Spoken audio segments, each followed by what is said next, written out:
Bien-aimés dans le Seigneur, j'ai béni l'Éternel notre Dieu pour son amour, sa miséricorde et sa grâce qu'il nous a accordé afin que nous puissions encore paraître devant vous pour parler de sa part. Nous sommes les plus heureux car il a plu à l'Éternel Dieu de nous prêter encore ce souffle de vie et qui nous a permis aussi de nous retrouver en sa présence car il est écrit « Heureux le peuple que l'Éternel agrée en sa présence ». Bonjour, bonsoir, selon les milieux où vous vous retrouvez. D'abord, avant de commencer, nous nous excusons pour la dernière vidéo que nous avions lancée pour la qualité de son qui n'était pas vraiment impeccable. Et nous savons que Dieu nous fasse grâce. Nous sommes en train d'améliorer petit à petit. Que Dieu soit loué, lui qui nous donne le souffle de vie, lui qui nous protège. Bien-aimés dans le Seigneur, la fois passée, nous avons pu parler sur les réveils. Puisque nous, l'Église, nous devons nous réveiller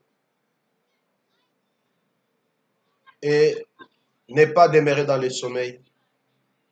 Parce que quelque part, il est écrit, veillez, car votre ennemi, le diable, rôde comme un lion cherchant qui il dévorera.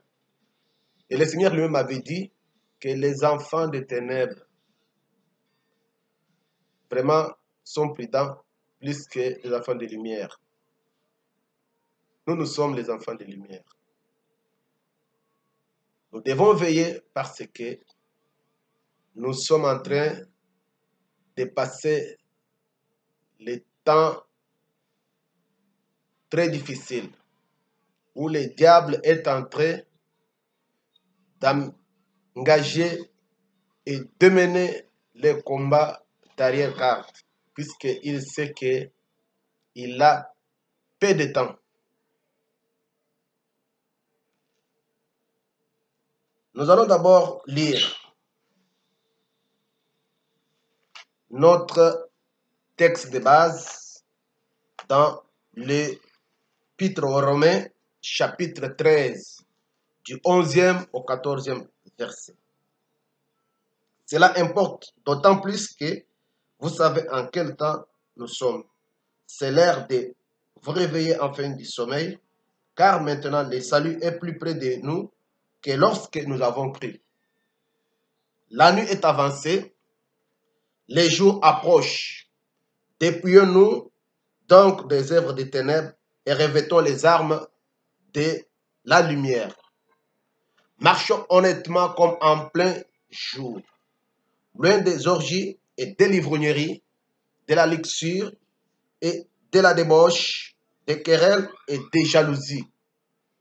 Mais revêtez-vous du Seigneur Jésus-Christ et n'ayez pas soin de la chair pour en satisfaire les convoitises. Je crois bien, nous avions essayé de montrer la fois passée que tel que nous avons le sommeil physique ou naturel, il y a aussi le sommeil spirituel. Et nous avons dit que nous allons parler surtout sur le sommeil spirituel. Parce que nous avons dit, celui qui est dans le sommeil spirituel, bien qu'il puisse avoir des promesses de Dieu, mais devant des difficultés, à un certain moment, il commence même à douter même de la puissance de Dieu. Des fois, il voit des promesses qui ne s'accomplissent pas dans sa vie, qui sont ajournées. Bien-aimés dans le Seigneur, il y a beaucoup de gens qui disent que celui qui a des promesses de Dieu ne meurt pas, sans pourtant voir l'accomplissement des promesses de Dieu. Oui, il y a des promesses et des promesses. Puisque quand il s'agit de promesses de Dieu, il y a des promesses de Dieu, sans condition. qui sont les arrêts de Dieu, que Dieu veille lui-même pour leur accomplissement, qui ne demandent même pas la volonté de l'homme. Dieu ne tient pas compte de la position de l'homme, puisque ce sont des arrêts que lui-même a gérés pour accomplir. Mais il y a des promesses avec conditions. Beaucoup sont morts sans pourtant voir l'accomplissement de leurs promesses. Et Dieu reste toujours Dieu. C'est Dieu qui ne change pas. Lui, il est derrière sa parole. Tu peux aller à gauche, à droite, tu peux monter, descendre. Et si tu ne reviens pas à lui, et il ne peut pas changer. Car il dit, revenez à moi. Il a dit, si vous revenez à moi, alors moi aussi, je vais faire dans votre vie. Bien-aimés, nous avons pu voir que nous sommes dans le sommeil. Et nous avons essayé de peindre les ennemis de l'homme. Nous avons dit que l'homme a trois principaux ennemis. D'abord, sa propre chair, le monde et le diable. La fois passée, nous avons parlé de la propre chair de l'homme. Donc, l'homme lui-même, le moi, l'orgueil. Mais pour aujourd'hui, nous allons un peu essayer de voir, d'épingler les deux autres ennemis, puisque nous voudrions par après entamer une série d'enseignements ou de prédications sur les temps prophétiques. Parce que le temps où nous vivons, nous devons apporter au peuple de Dieu la nourriture au temps convenable, afin d'éveiller le peuple de Dieu, puisque l'avenir de notre Seigneur est imminent. C'est pourquoi nous qui avons la responsabilité devant son peuple, nous devons éveiller ce peuple afin que le peuple de Dieu ne soit pas surpris comme le Seigneur lui-même l'avait dit. Nous venons de lire dans la parole de Dieu. Cela importe d'autant que vous savez les jours où nous sommes. C'est le temps de nous réveiller du sommeil. Car le salut est plus près de nous que lorsque nous avons cru. La nuit est avancée, les jours approchent. Dépouillons-nous donc des œuvres dites ténèbres. Marchons honnêtement comme en plein jour, loin des orgies, loin de l'ivrognerie, de la luxure, des calomnies, des jalousies et toutes ces choses-là. Bien-aimés dans le Seigneur, nous sommes les enfants du jour. Les jours qui approchent, c'est notre Seigneur Jésus-Christ qui vient bientôt. Il avait dit qu'il viendra comme un voleur dans la nuit. C'est comme les vierges qui attendaient l'époux. La Bible dit qu'au milieu de la nuit, ils s'assoupirent et s'endormirent. Et on cria, réveillez-vous et allez à la rencontre de l'époux. Il y avait les 5 qui étaient sages, qui s'étaient préparés avec d'huile de réserve. Et il y avait les 5 folles qui n'avaient pas d'huile de réserve. Vous savez que quand elles étaient allées chercher de l'huile, la porte était fermée et elles étaient revenues et c'était déjà tard. C'est pourquoi pour nous, le Seigneur ne voudrait pas que sa venue puisse être pour nous comme une surprise. Réveillons-nous, peuple de Dieu. Aujourd'hui, l'Église et dans les sommeils profonds. Bien-aimés dans le Seigneur, comme je l'avais dit la fois passée, quand bien même vous, vous êtes dans le sommeil, mais il y a ceux qui sont éveillés. Il y a ceux qui se sont réveillés parce que dans tous les temps, le Seigneur se garde toujours et reste fidèle. Aujourd'hui, l'Église a fait les compromis avec le monde. Or, l'Église, nous ne devons pas copier le monde parce que, quelque part, il est écrit que nous brillons comme des flambeaux dans cette génération perverse. Le monde entier est dans les ténèbres. Le monde entier est dans le noir.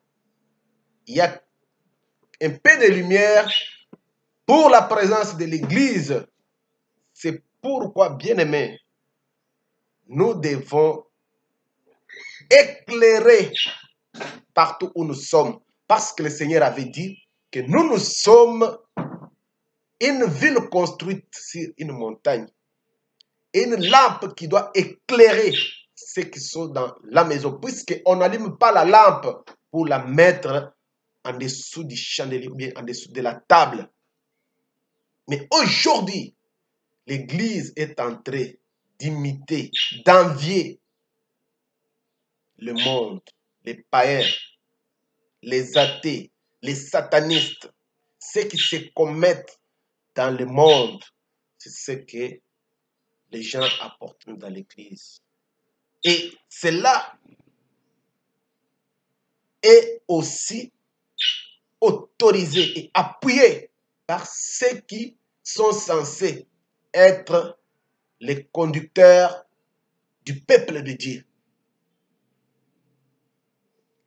Comme il est écrit quelque part dans la Bible, mon peuple est égaré par ceux qui les conduisent. Nous avons dit que le deuxième ennemi, c'est le monde. Or, il est dit dans la Bible, l'amour du monde est inimitié contre Dieu. Dans Jacques chapitre 4, verset 4, il est écrit, ne savez-vous pas que l'amour du monde est inimitié contre Dieu? Jérémie chapitre 10, verset 1 dit, n'imitez pas les coutumes des nations, car les coutumes des nations ne sont que vanité. Le monde va passer. Les coutumes, les constitutions, les civilisations vont passer, mais la parole de Dieu demeure éternellement. Le Seigneur avait dit, c'est lui qui va ôter même une seule lettre de la parole de Dieu. Sa part aussi sera retranchée. C'est lui qui va ajouter. Il lui sera aussi ajouté des fléaux que le Seigneur aura frappé le monde. Bien-aimés dans le Seigneur, la fois passée, nous avons vu dans Timothée, de Timothée chapitre 4, du 3e au 4e verset, où l'apôtre Paul avait dit, dans les derniers temps, les gens ne supporteront pas la saine doctrine et ils se feront une foule de docteurs pour enseigner ce qui les plaise. Or, nous avons dit que lorsque on commence à prêcher ce que le peuple demande, là c'est le veau d'or. Puisque lorsque Aaron avait donné au peuple ce que le peuple lui avait demandé, c'était la mort qui était entrée. C'est ça l'apostasie. Aujourd'hui, dans l'église, c'est la mondanité. Regardez ceux qui sortent dans l'église et comparez avec ceux qui sortent dans les boîtes de nuit. Que dit la parole de Dieu? Les empoisonnements dans l'église, les colportages, les critiques, la guerre froide. Même si vous regardez l'habillement dans l'église,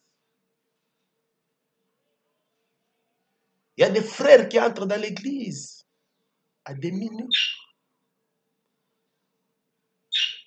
Tous les sous-vêtements exposés. Ils disent qu'ils sont à la mode.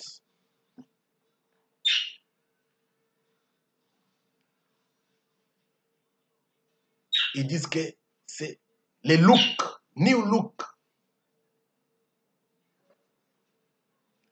Aujourd'hui, il y a même parmi les choristes ceux qui ont des cheveux là, des rastas. Il y a des frères qui ont des boucles d'oreilles. Il y a des gens qui ont des tatouages partout dans l'église de Dieu.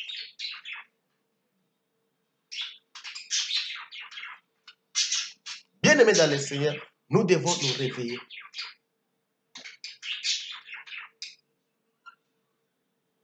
Que dit la parole de Dieu pour ce qui concerne l'habillement?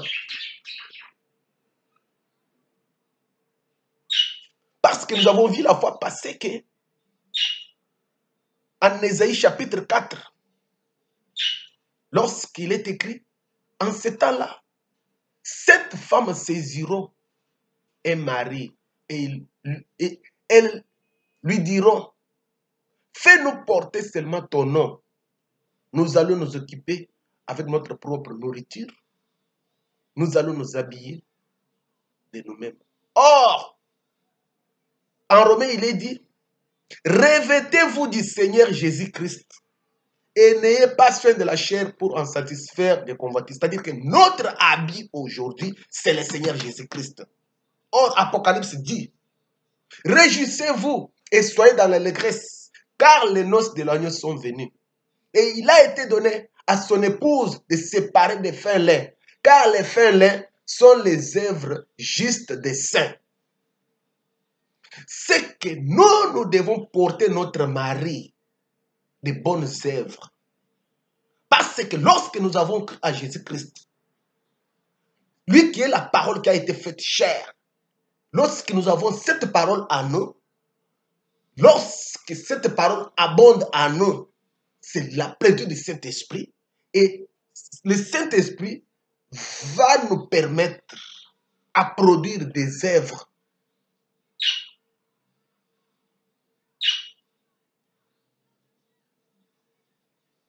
Puisque c'est lui qui le fera en nous, tel que l'apôtre Paul pouvait dire, si je vis aujourd'hui, ce n'est pas moi qui vis, mais c'est Christ qui vit en moi. Christ qui est la parole, lui qui est le Saint-Esprit en nous, c'est lui qui nous commande. Alors, nous sommes prisonniers de Christ et nous allons produire les œuvres dignes de la repentance.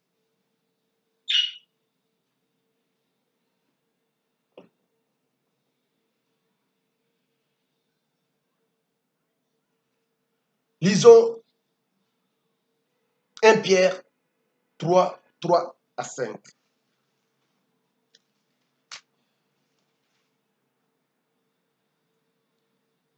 Comme que chacune soit 1 Pierre 3, 3 et 3 à 5. Ayez non cette parure extérieure qui consiste dans les cheveux tressés, les ornements d'or ou les habits qu'on rêvait, mais la parure intérieure est cachée dans le cœur, la pureté incorruptible d'un esprit doux et paisible qui est d'un grand prix devant Dieu.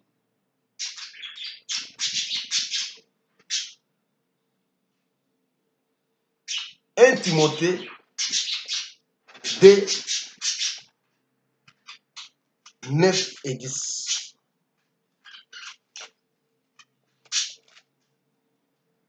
Je veux aussi que les femmes vêtus d'une manière décente, avec pudeur et modestie, ne sépare ni de tresses, ni d'or, ni de perles, ni d'habits somptueux, mais qu'elle sépare des bonnes œuvres comme il convient à des femmes qui font profession de servir Dieu. Dans l'habillement, que ce soit pour les hommes, que ce soit pour les femmes, un enfant de Dieu, dans ton habillement, quand tu portes les habits, d'abord ces trois choses doivent être là. On doit voir la décence, la pudeur et la modestie. Mais aujourd'hui, qu'est-ce que nous voyons?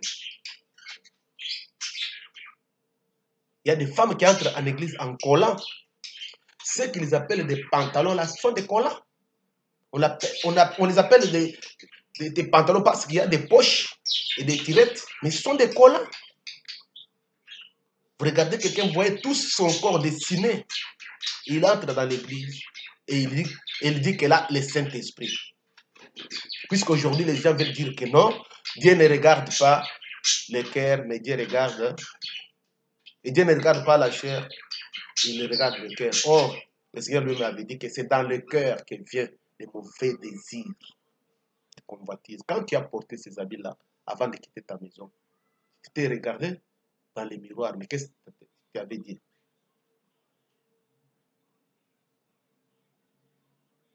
Non, je vais leur montrer. Quand tu regardes dans le miroir, tu dis, ah, je vais paraître maintenant belle. Les gens disent qu'ils portent sexy. Qu'est-ce que cela veut dire sexy? C'est qui excite le sexe. Et c'est ça l'église d'aujourd'hui. Et les hommes de Dieu ne veulent pas prêcher la sainteté dans l'habillement. Ils disent que non, ça c'est l'évangile dans le temps. Le monde a évolué. C'est comme si, lorsque le monde évolue, il y a aussi, la parole de Dieu doit aussi évoluer.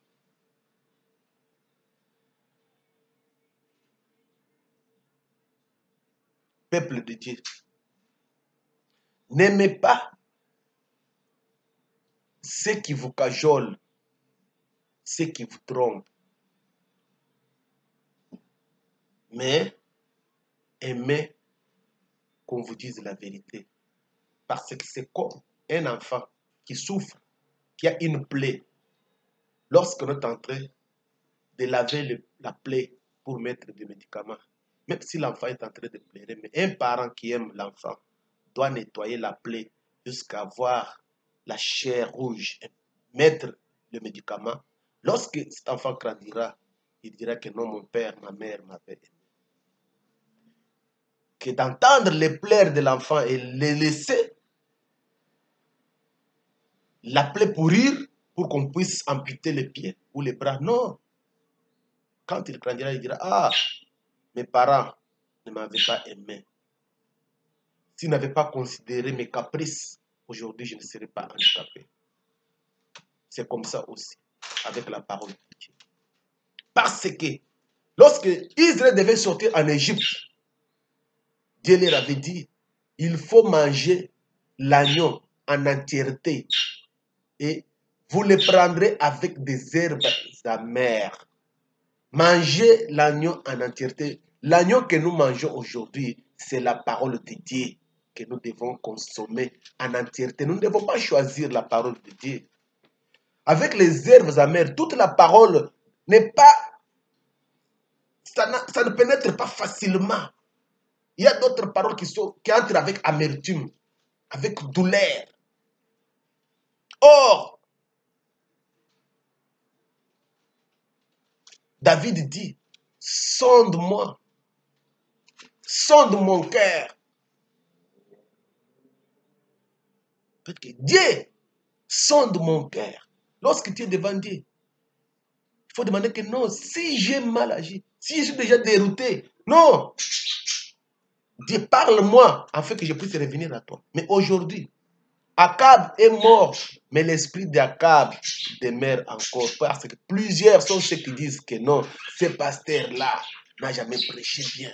Ce prophète-là n'a jamais prophétisé de bonnes choses pour moi. C'est pourquoi les gens veulent maintenant tromper le peuple de Dieu. Nous devons réveiller. Nous devons nous réveiller, peuple de Dieu, puisque les jours sont mauvais.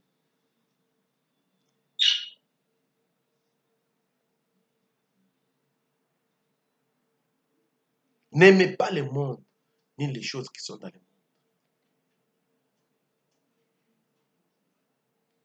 Que le monde te dise que tu es démodé, tu es dépassé. Mais si Dieu est de ton côté, tu vas sortir victorieux. Mais si le monde t'acclame et que Dieu te désapprouve, tu es malheureux.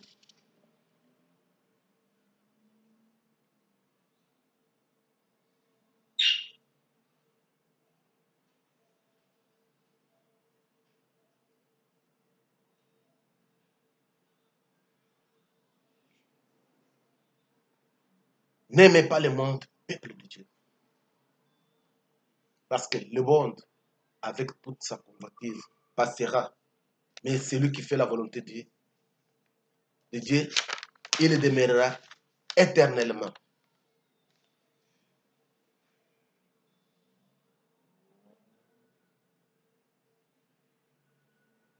Le dernier ennemi, c'est le diable. La Bible dit ceci. Même si nous marchons selon la chair, nous ne combattons pas selon la chair. Mais nous combattons contre les autorités, contre les principautés, les dominations, les esprits méchants dans les lieux célestes. C'est-à-dire que nous combattons contre le diable avec ses acolytes. Or, le diable, c'est cet homme-là qui a combattu depuis longtemps, depuis le commencement. Souvenez-vous de David, lorsqu'il était en face de Goliath, Saül lui a dit, cet homme-là, c'est un homme de guerre de sa jeunesse.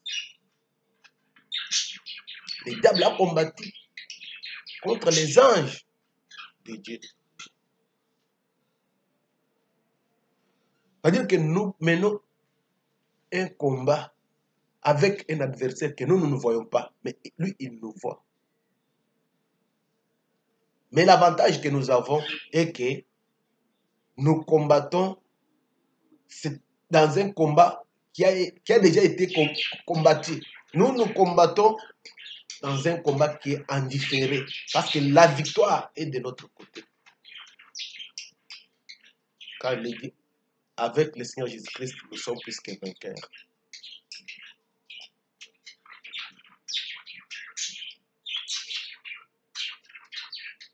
Les diables, comme nous l'avons dit la fois dernière, que dans le temps, on pouvait voir les gens qui regardaient les gens dans les mains pour prédire l'avenir. Les magiciens, mais la plupart de ces gens se sont éclipsés. Ils ont formé des églises.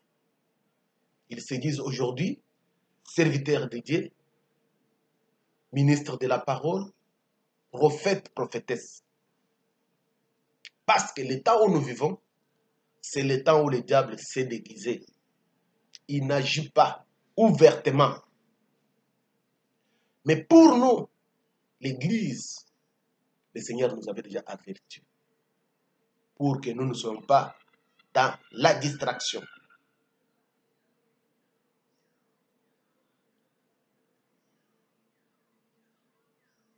Matthieu chapitre 24, 23, 24.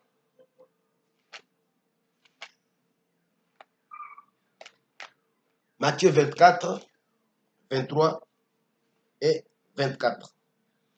Si quelqu'un vous dit, alors, le Christ est ici, ou il est là, ne le croyez pas.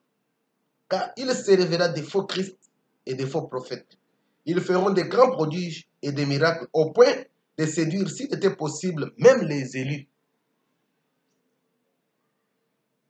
Si on vous dit qu'il est là ou ici, ne le croyez pas, parce qu'il se révélera les faux Christ et les faux prophètes qui feront des prodiges et des miracles.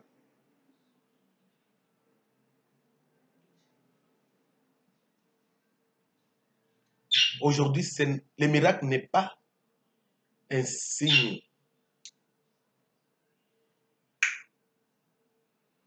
d'authenticité des ministères ou de quoi que ce soit.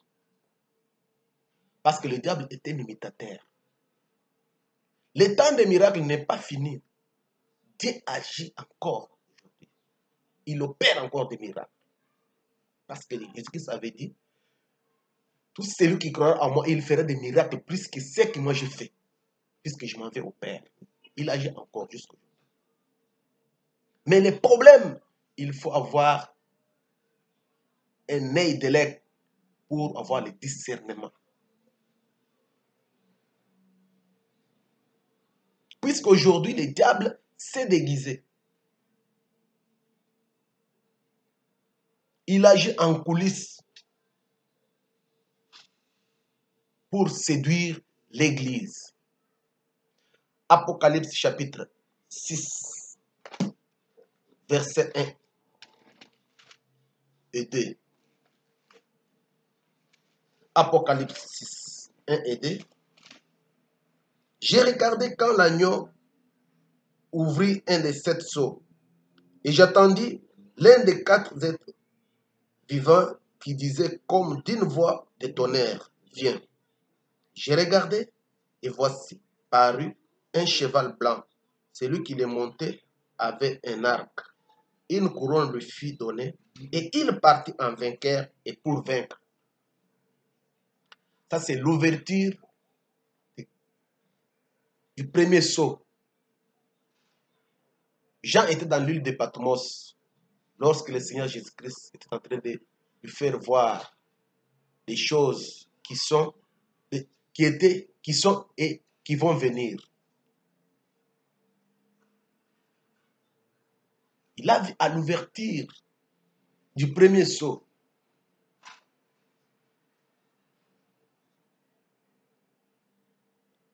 un des 4 êtres vivants qui disait viens. Si vous allez voir dans l'ouverture des 4 premiers sceaux, il y a un des 4 êtres vivants qui disait viens. Mais après les 4 premiers sceaux, il n'y a pas encore cette parole-là. Parce que les 4 premiers sceaux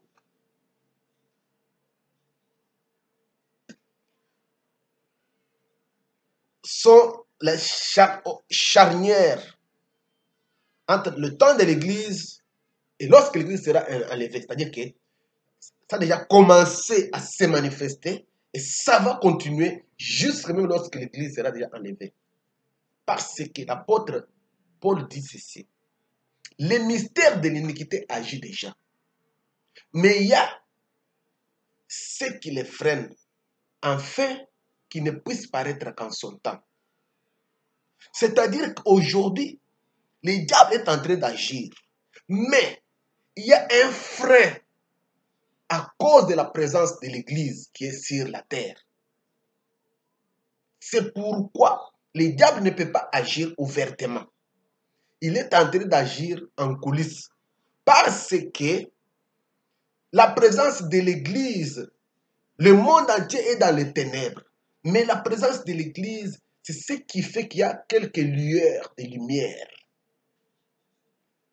À cause de la présence de l'Église, qui est en train d'étouffer l'action du diable. C'est pourquoi, à l'ouverture des 4 premiers sceaux, vous allez entendre un être vivant qui disait « Viens ». C'est-à-dire qu'il y a des mouvements spirituels.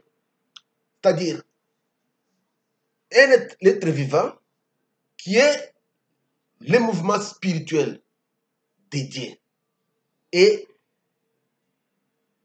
le cavalier qui sort qui représente le diable.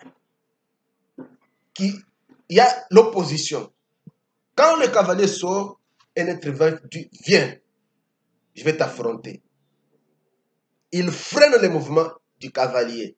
Et qu'est-ce qu'il est dit pour le premier cavalier? La Bible dit, il y avait un cavalier qui était monté sur un cheval blanc. Pourquoi la couleur blanche? Puisque la couleur blanche représente la sainteté.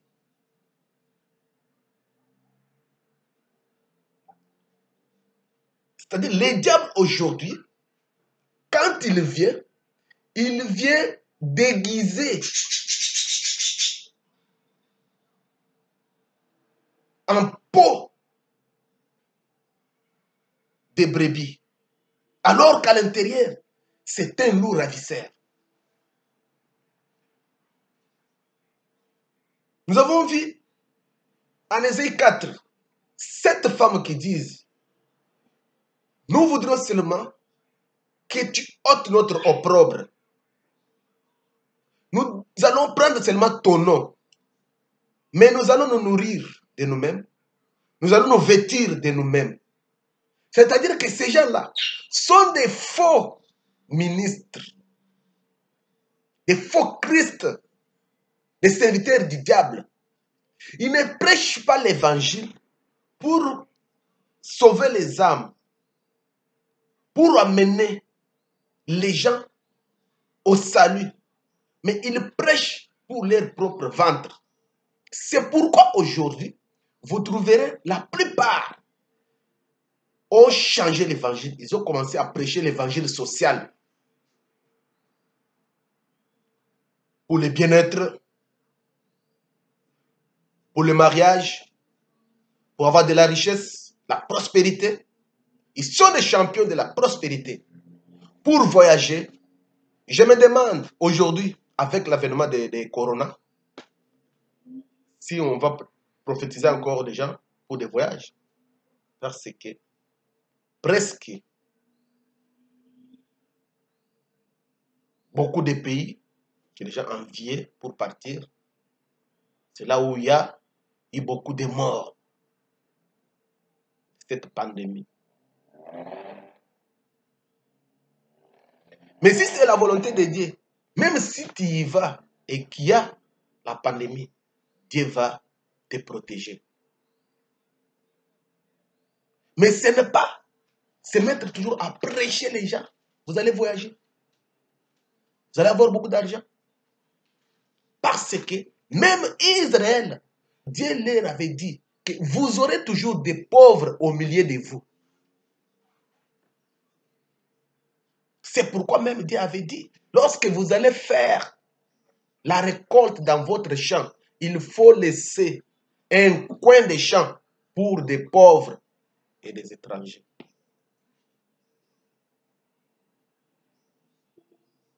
Bien que il y a une signification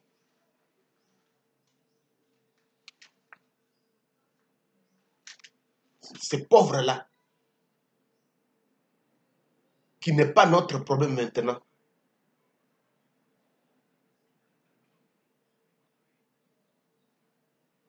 Les cavaliers blancs, il avait un arc,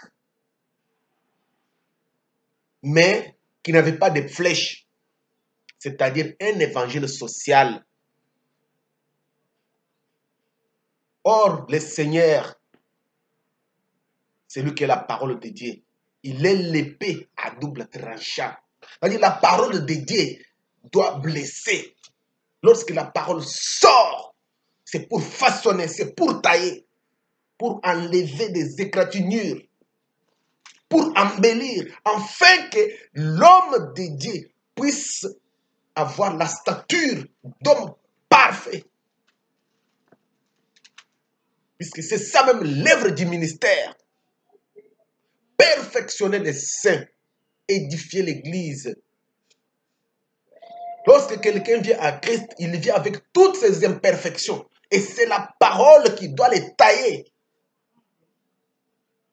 Vous croyez quand il faut tailler?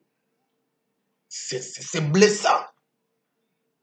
Donc il faut avoir l'épée. Mais les cavaliers du premier saut étaient montés sur un cheval blanc. Une marque de sainteté apparente. Mais il avait un arc sans flèche. C'est-à-dire qu'une parole qui ne blesse pas. Une parole là. Donc, un évangile là, il est en train de cajoler les gens. On montre seulement une facette dédiée. Mon Dieu est saint, le miséricordieux, il est béni. Mais vous ne dites pas aux gens que c'est Dieu-là qui bénit. C'est Dieu-là miséricordieux. Il est un juste juge. Il est un Dieu saint. Il est un fait dévorant. Il n'accepte pas les péchés. Nous avons vu les enfants d'Aaron qui avaient amené un fait étranger dans le tabernacle. Ils ont été punis. Ils ont été frappés. Nous avons vu Uza qui avait touché à l'arche de l'Éternel et qui était frappé, il était mort. C'est ce Dieu-là. Il n'a pas changé.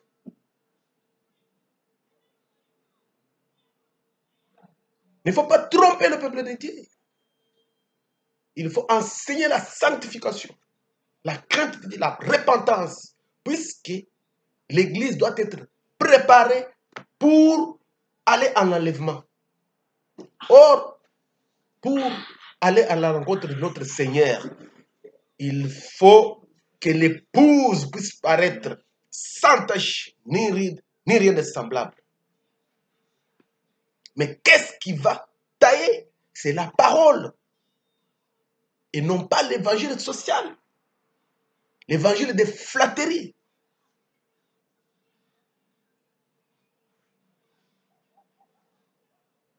Deux Corinthiens 11, 13 à 15. 2 Corinthiens 11, 13 à 15.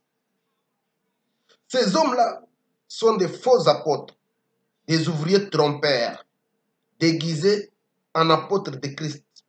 Et cela n'est pas étonnant, puisque Satan lui-même se déguise en ange de lumière. Et il n'est donc pas étrange que ces ministres aussi se déguisent en ministres de justice. Leur fin sera selon leurs œuvres. Bien-aimés dans le Seigneur,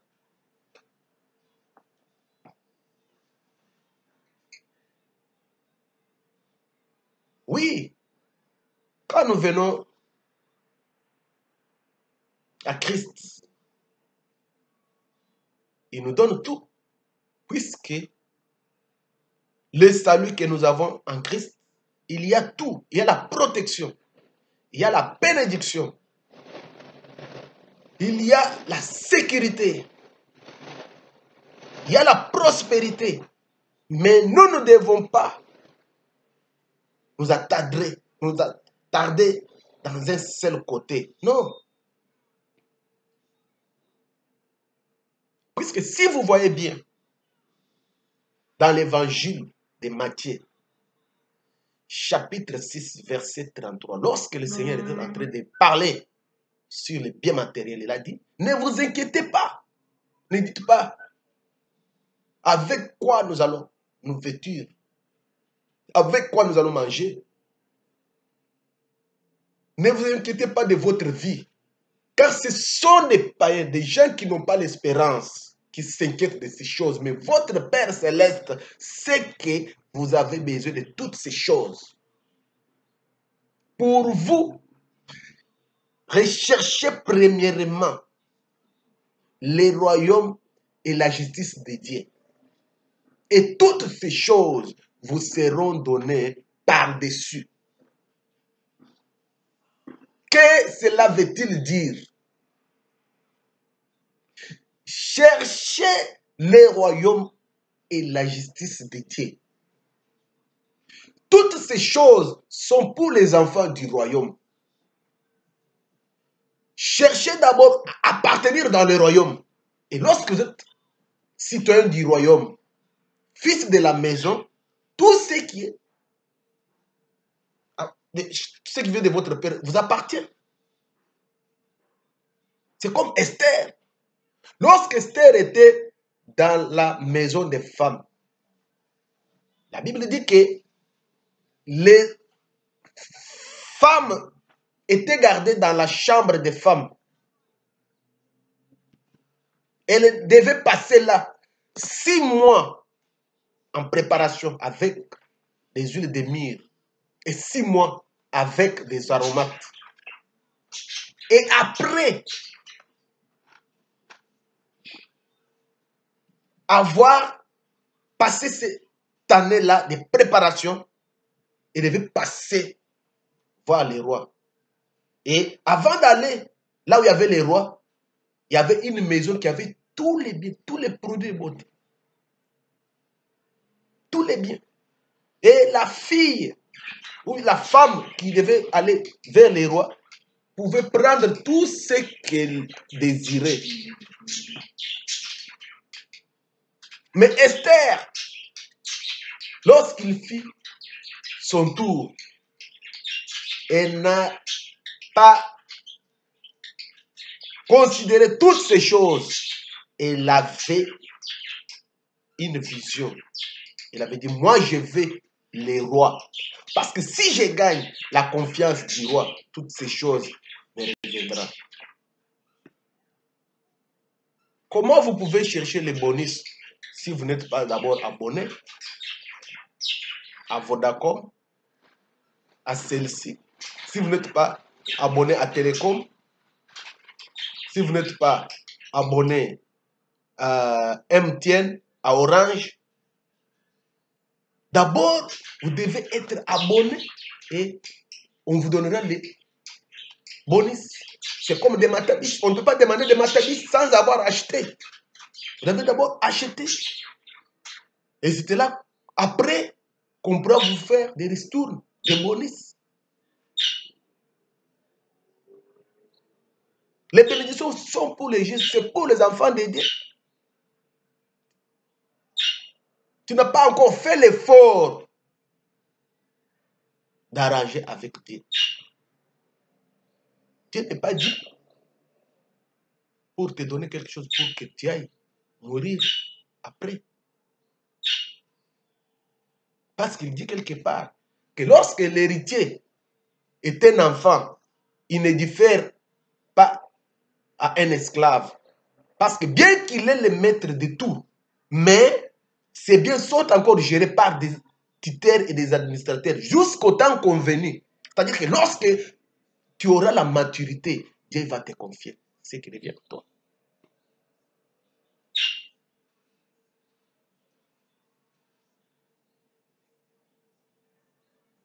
Même Pierre s'était aussi demandé. Et vous verrez là maintenant, le Seigneur a inversé. Lorsque Pierre a demandé, mais nous avons tout laissé pour te suivre. Qu'est-ce que nous allons gagner? Si vous le lisez, dans Matthieu chapitre 19, du 27e au 29e verset, il a dit, nous avons tout laissé. Nos frères, nos sœurs, nos terres, nos biens. Il a dit, il n'y a personne qui aurait abandonné à cause de moi, Jésus-Christ, ses frères, ses sœurs, ses terres, ses biens. Il aura toutes ces choses au centuple dans ce siècle-ci. Et après, la vie éternelle. Notre objectif, lorsque nous sommes venus au Seigneur, c'est la vie éternelle. La vie éternelle n'est pas à comparer avec cette vie éphémère. Parce que Dieu avait dit que la vie de l'homme sera de 120 ans pour les robistes, mais la plupart des gens meurent avant même 80. Les 80 ou les 120 ans ne peuvent pas être comparés avec l'éternité. C'est pourquoi tu ne peux pas perdre l'éternité à cause de ce temps éphémère. Parce qu'il y a ceux qui écrivent dans leur voiture aujourd'hui, on ne vit qu'une seule fois.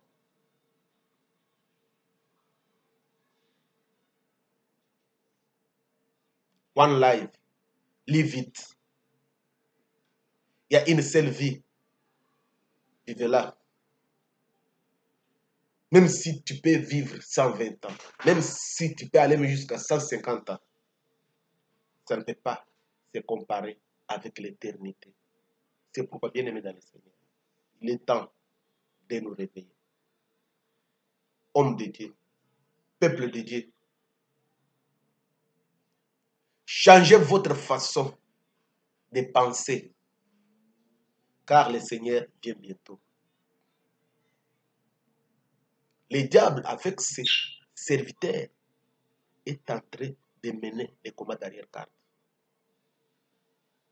La plupart des serviteurs de Dieu ont été achetés par le diable, sont en train de travailler pour le diable afin d'amener les gens dans l'enfer. C'est pourquoi le Seigneur a dit, sortez du milieu d'eux et ne touchez pas à ce qui est impur. Et je vous accueillerai. Vous serez mon peuple et moi je serai votre Dieu. Il est temps aujourd'hui de faire l'examen de conscience, la rétrospective de ta vie pour voir d'où tu es venu, d'où vas-tu. Car la nuit est avancée, les jours approchent. Déplions-nous donc des œuvres du ténèbre. Marchons honnêtement comme en plein jour. Nous sommes les enfants du jour. Nous devons manifester les œuvres de la lumière.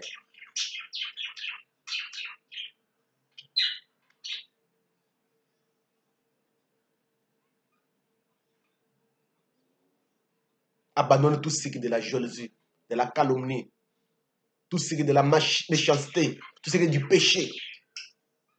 Dans notre comportement, dans notre langage, dans notre habillement, soyons modèles afin de gagner à Christ des âmes, puisque les services que nous pouvons servir à Dieu, les services que nous pouvons rendre à Dieu aujourd'hui, c'est de gagner les âmes à Christ. Il y a des gens qui se meurent. Il y a même ceux qui disent que si ceux qui prient, ceux qui sont chrétiens font ceci, cela, pourquoi nous aussi allons-nous nous convertir à Christ? Ne faites pas comme les pharisiens, parce que Jésus avait dit, vous pharisiens, vous fermez la porte à ceux qui veulent venir à Dieu, alors que vous-même, vous ne connaissez même pas là où est la porte. À partir de votre comportement. Oui, que Dieu vous fasse grâce. Que cette parole puisse toucher votre cœur. Résistez-vous, homme de Dieu, même vous qui étiez déjà tombés dans les pièges du diable. Oui, peuple de Dieu, vous qui étiez déjà tombés dans le fanatisme, tu dois être fanatique de Christ, fanatique de la vérité, et non pas fanatique d'une personne.